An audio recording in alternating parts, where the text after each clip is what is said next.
para a nossa segunda aula. A primeira aula foi o acolhimento, foi o momento de apresentar os conteúdos, metodologias, avaliações, falar sobre o que passou, sobre o que vai acontecer e tudo mais, né? Não somos videntes, mas falando também sobre o que vai acontecer. E na aula de hoje, nós vamos falar sobre o nosso primeiro assunto, nosso primeiro tema do bimestre. Olha que beleza. Filosofia e cotidiano. O que é filosofia? Mas, professor, eu já sei o que é filosofia. Será?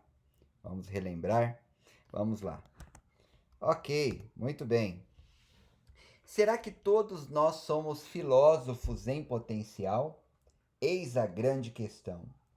O que é uma pergunta filosófica? Será que você mesmo, apontei errado, mas você, será que você também é um filósofo? Vamos descobrir. O que é uma pergunta filosófica? Você já se perguntou sobre a origem de todas as coisas? Coloquei até umas fotinhas aqui do universo para você refletir sobre isso. Você já se perguntou sobre a existência de Deus? Você já se perguntou sobre o que é o certo ou e o errado em cada situação? Coloquei errado ali, tá, gente? Me desculpa. Você já se perguntou sobre o que é a felicidade? Hum, nós nos perguntamos isso no ano passado, hein? Então você, então você acredita em milagres? Não, mentira. Então você já fez perguntas filosóficas. Ok, muito bem. Crenças filosóficas. Tá errado aqui, tá, gente? Crenças com N. Opa, com N. Eita, com N. Pessoal, seguinte. Quem sabe faz ao vivo. Ok. Então, crenças filosóficas. Nós cremos que o passado é um bom guia para o futuro, que existem leis naturais imutáveis, leis que não mudam. Por exemplo, a lei da gravidade, né? Que alguns valores são relativos, que de repente o que é certo hoje pode não ser considerado certo amanhã. Discutimos isso também no ano passado. Também temos a nossa visão sobre aborto, eutanásia, pena de morte, questões polêmicas. Temos muitas vezes posicionamentos políticos. Então, podem ver que tem criança aqui perto. Não são meus filhos, né? É por aqui, pela vizinhança. Então, você já teve crenças filosóficas. O que são crenças filosóficas? Crenças filosóficas são crenças que têm base filosófica. Então, você pode fazer perguntas filosóficas sobre não só que horas são, mas o que é o tempo, né? Não só sobre quem é você, mas o que é o ser humano, né? Por que existimos? O que é o ser? Por que existem seres e não antes o nada? Por que não existe o nada, né? Então, por que existem todas as coisas? Então, essas são questões que nos assombram algumas vezes. Então, muitas vezes, pessoal, essas questões são paralisantes. Nós estamos questionando muitas vezes o óbvio. Filosofar significa questionar a realidade, questionar o que ninguém questiona. E filosofar também pode ser perturbador. Muitas vezes nós ficamos sem chão, né? Principalmente quando nós estudamos Descartes, ele coloca em xeque, né, todas as nossas crenças. Será que estamos acordados ou sonhando, né? O que é o conhecimento? Será que nós podemos confiar nos sentidos? Então essas são questões filosóficas. Muito bem. Muitas vezes nós ficamos perturbados com essas questões, que muitas vezes as pessoas não fazem, somente quando crianças. Eu falei agora das crianças, né? E as crianças também fazem perguntas, muitas vezes perguntas incômodas, né? Não é só perguntar de onde vêm os bebês, tá, gente? Mas as crianças também perguntam da onde eu vim, né? Da onde tudo veio. Quem é Deus? O que existia antes de Deus? Deus sempre existiu? Será que Será que as coisas não somem quando eu deixo de olhar para elas? Qual é o tamanho do sol? Né? Por quê? Por quê? Por quê? Por quê? Por quê? As crianças perguntam, fazem muitas perguntas, mas o problema é que quando nós crescemos, nós passamos a nos acostumarmos com a realidade, com as coisas e paramos de fazer essas perguntas. Porém, algumas pessoas não deixam de fazer essas perguntas. Por exemplo, os filósofos e também muitos cientistas, né? Então, os verdadeiros cientistas também fazem esses porquês, fazem essas perguntas. Por exemplo, Albert Einstein, que ousou colocar em questionamento a física newtoniana. E aí todos podemos aprender com Albert Einstein, que procurou ir além da física tradicional. Muito bem. O preconceito contra a filosofia. Então existe um preconceito contra essa forma de saber do ser humano, né? Muitas vezes eu coloquei ali algumas críticas contra a filosofia na forma de tópicos, né?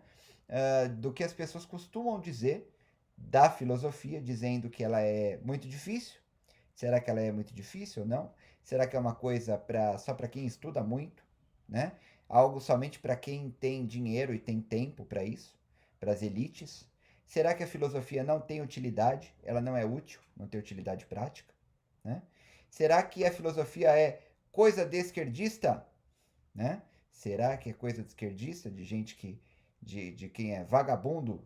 Será? Sem referência, tá, gente? Será que a filosofia é algo ultrapassado?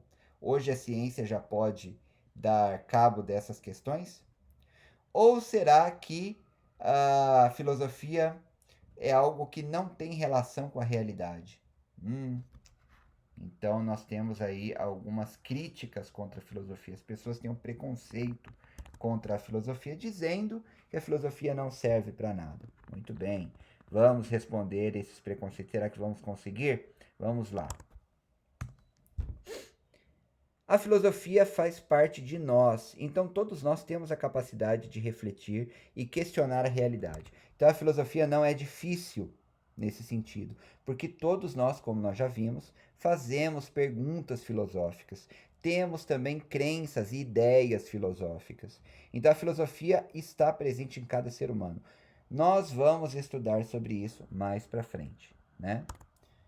Cada dia mais com a internet, a filosofia está se tornando mais acessível. Então, para quem dizia que a filosofia é só para as elites, né? Ela está acessível agora a todas as pessoas, independente da classe econômica, social. Ela está nos filmes e nas séries. Ela está presente no nosso dia a dia. A filosofia também fala sobre ética, que nós estudamos no ano passado, sobre política, razão, emoção, felicidade. Então, pessoal, a filosofia é útil. Ela fala sobre as nossas práticas, a nossa vida. Aí, se a filosofia é coisa de esquerdista ou não, nós tivemos durante a história e temos ainda filósofos de direita, não só de esquerda. John Locke, John Stuart Mill, Roger Scruton, entre outros, certo? Muitos políticos também rejeitam a filosofia, por não quererem que seus cidadãos, oh meu Deus, cidadãos é muito feio, né? Pelo amor de Deus. Que seus cidadãos pensem. Então, é muito mais fácil para os governantes dizer que a filosofia é uma coisa de vagabundo, justamente porque os governantes, não importa se é de direita, esquerda, centro, meio, abaixo, né? Eles se preocupam porque se os cidadãos pensam, se eles questionam, eles vão questionar os governantes, né? Então muitos políticos e governantes não querem que a filosofia seja ensinada, porque isso faz o ser humano pensar e questionar. Muito bem. As soluções da filosofia levam e levaram também em toda a história da humanidade a avanços culturais, científicos, artísticos, políticos. A filosofia teve um papel muito importante na política para o fim da escravidão. Também temos um papel muito importante na filosofia com o combate ao racismo, discriminação, homofobia, né? discriminação de gênero. Nós temos um papel muito importante na filosofia como uma forma de reavaliar as nossas pesquisas científicas, né? Então, a filosofia sempre teve uma importância fundamental. Isaac Newton era chamado de filósofo natural. Não vou me detalhar muito nesses pontos, né, de história da ciência, mas a filosofia sempre teve muita utilidade para o conhecimento e para a sociedade, certo? A filosofia é sempre atual, né? Então ela não é ultrapassada, porque ela sempre está debatendo sobre as mudanças do ser humano, da realidade, né? A filosofia hoje trata dessas questões sobre a influência da tecnologia sobre a psique, né? O próprio conhecimento humano, o que mudou com as tecnologias. Assista O Dilema das Redes, mais uma vez, na Netflix. Não estou ganhando nada para fazer essa propaganda, mas vale a pena. O Dilema das Redes. Ok? E também a verdadeira filosofia não está somente nos livros, mas no debate público. Você vai encontrar muitos filósofos, né? Ou alguns que se dizem filósofos, mas não são, né? Me pergunte aí depois que eu te falo alguns. Mas você vai encontrar alguns pensadores que são mais pops no YouTube, na TV Cultura, no Café Filosófico e tal. Você vai encontrar muitos filósofos que são mais pops aí, que falam sobre a atualidade. E também os professores das universidades, os professores das escolas, aqueles também que escrevem livros, né? Então, a maioria dos filósofos que nós temos no Brasil está nas universidades, né? Mas você poderá encontrar livros de muitos filósofos brasileiros, como também da Djamila Ribeiro, que eu citei e estudamos no ano passado. Né? Podem ficar tranquilos que eu vou passar referências para vocês. Então, a filosofia, ela está sempre presente. A gente vai falar rapidamente sobre dois filósofos que tiveram uma importância muito grande, sofreram preconceito. Nós já estudamos sobre Tales de Mileto, filósofo grego, o primeiro filósofo, na verdade, de que se tem notícia, viveu no ano 585 a.C., era matemático, né? Era astrônomo também, conseguiu prever um eclipse solar. Tem o Teorema de Tales da matemática, aquele dos triângulos, tá? Só para lembrar. Ele dizia que tudo é um, que todas as coisas vieram de um único elemento, e ele falava que a água é o elemento fundamental. Ele dizia que todas as coisas estão cheias de deuses. O que isso significa? Significa que todas as coisas que existem no mundo têm um elemento vital, um elemento divino. Ele vai chamar esse elemento de arqué. Arqué significa princípio. E esse princípio era a água, que é o elemento que traz vida. O preconceito. Muito bem. Tales sofreu preconceito. Há uma história, uma anedota, né? Foi contada, tipo uma piadinha. Anedota, tipo uma piadinha. Da história da filosofia, dizendo que o Tales estava um belo dia andando, olhando para o céu, olhando para as estrelas e caiu em um poço, porque ele não estava olhando para baixo, lógico, né? E aí uma pessoa viu e começou a tirar o sarro dele. Só que também há uma outra história, uma outra anedota, na qual esse mesmo filósofo conseguiu prever um clima muito bom para o cultivo das azeitonas. Então ele comprou todas as ferramentas e prensas para se fazer azeite e alugou essas prensas a um preço bem caro e ficou rico com isso.